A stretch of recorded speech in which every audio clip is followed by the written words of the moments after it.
आता नागपूर खंडपीठाने असा निर्णय दिला आहे की एकत्रितरित्या 21 तारखेला म्हणजे ज्या उर्वरित ज्या नगरपालिका होत्या त्यांची निवडणूक 20 तारखेला होणार होती, तर आता 21 तारखेला एकत्रित निकाल द्या, मतमोजणी 21 तारखेला होईल. अजून मी काही निकाल वाचलेला नाही, पण तो जर खंडपीठाने दिलेला निकाल असेल तर तो सर्वांना मान्यच करावा लागेल. पण आता जवळपास गेले 25-30 वर्ष किंवा त्याहीपेक्षा जास्त मी स्थानिक स्वराज्य संस्थांच्या निवडणुका पाहतोय, पण असं पहिल्यांदा घडतं आहे की घोषित केलेल्या निवडणुका पुढे चाललेल्या आहेत, त्याचे निकाल पुढे चाललेले आहेत. मला असं वाटतं की एकूणच ही जी काही सगळी पद्धती आहे, खंडपीठ स्वायत्त आहे, त्यांनी निकाल दिला तर तो सगळ्यांना मान्य करावा लागेल. इलेक्शन कमिशनही स्वायत्त आहे, पण यातनं जे उमेदवार आहेत, जे मेहनत करतात, इतके दिवस प्रचार करतात, त्या सगळ्यांना एक प्रकारे त्याचा भ्रमनिरास होतो. आणि सिस्टीमच्या फेलियरमुळे त्यांची काही चूक नसताना त्या ठिकाणी अशा पद्धतीनं या सगळ्या गोष्टी होणं काही योग्य नाही आहे. मला असं वाटतं अजून खूप निवडणुका इलेक्शन कमिशनला घ्यायच्या आहेत. या सगळ्या प्रक्रियेमध्ये निवडणूक आयोगाने सुधार आणला पाहिजे आणि किमान पुढच्या निवडणुकांमध्ये तरी असं होणार नाही हे निवडणूक आयोगाने बघितलं पाहिजे असं माझं मत. राज्य निवडणूक आयोगाची चूक वाटते, कारण ज्या प्रकारे दिवस दिले नाही, अपील केल्यानंतर 3 दिवस द्यायचे होते, त्यानंतर काही निवडणुका पुढे ढकलल्या आणि आता हा निर्णय येतो कोर्टाचा. आता माझं तरी मत असं आहे की मी चूक म्हणणार नाही. माझं मत असं आहे की जो काही कायदा आहे त्याचं चुकीचं इंटरप्रिटेशन हे करण्यात आलेलं आहे. म्हणजे निवडणूक आयोगाचे वकील कोण आहेत मला माहीत नाही. विथ ऑल ड्यू रिस्पेक्ट अतिशय चुकीचं इंटरप्रिटेशन केलेलं आहे. कारण इतके वर्ष या निवडणुका आम्ही लढवतो आहोत, त्याचे नियम आम्ही बघितलेले आहेत.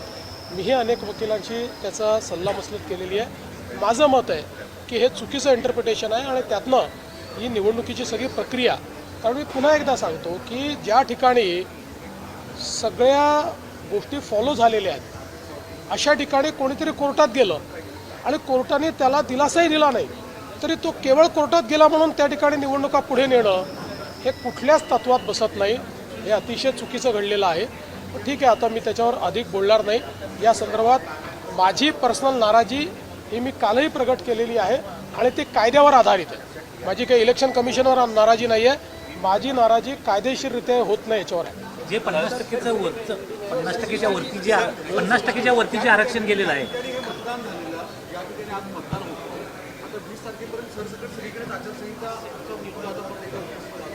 कारण की निकाल 21 तारखेला येणार आहे.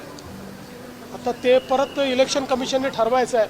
पण केवळ 24 ठिकाणी निवडणुका व्हायच्या आहेत म्हणून 284 पैकी सगळी मतमोजणी पुढे करणं हे मला तरी योग्य वाटत नाही. पण ठीक आहे, मी त्याच्यावर यापेक्षा अधिक बोलणार नाही. दुसरीकडे एकीकडे मतदान सगळीकडे सुरू आहे, मात्र दुसरीकडे गोपनीयतेचा प्रश्न देखील उपस्थित झालेला आहे. संतोष बांगर स्वतः जाऊन अशा पद्धतीच्या तिथे मतदान करा अशा पद्धतीच्या सूचना देतात वगैरे. मला असं वाटतं की किमान लोकप्रतिनिधींनी लोकशाहीची चाड ठेवली पाहिजे आणि लोकप्रतिनिधींनी निवडणुकांमध्ये आपण कसं वागतो आहोत, आपण काय संकेत देतो आहोत, काय संदेश देतो आहोत याचा विचार केला पाहिजे असं माझं मत आहे. पैशांचे आरोप मोठ्या प्रमाणात आले. कोकणात काल सुद्धा पैशांचे आरोप आहेत ते मोठ्या प्रमाणात झालेले पाहायला मिळतात. पैसे वाटप करताना निलेश राणेंनी काही सगळेच एकमेकावर आरोप करतात. या संदर्भात निवडणूक आयोग आणि पोलीस हे दोघेही सतर्क आहेत. कुठे गडबड झाली तर त्या ठिकाणी जी काही कायदेशीर कारवाई ती कारवाई देखील चाललेली आहे. मला असं वाटतं की ओव्हरऑल जर आपण बघितलं तर या निवडणुका शांतपणे पार पाडलेल्या आहेत. काही ठिकाणी टेन्शन आहेत, काही ठिकाणी अतिशय टोकाचे मतभेद देखील झालेले आहेत. होणं योग्य नाही आहे, याचा सगळ्यांनी विचार केला पाहिजे.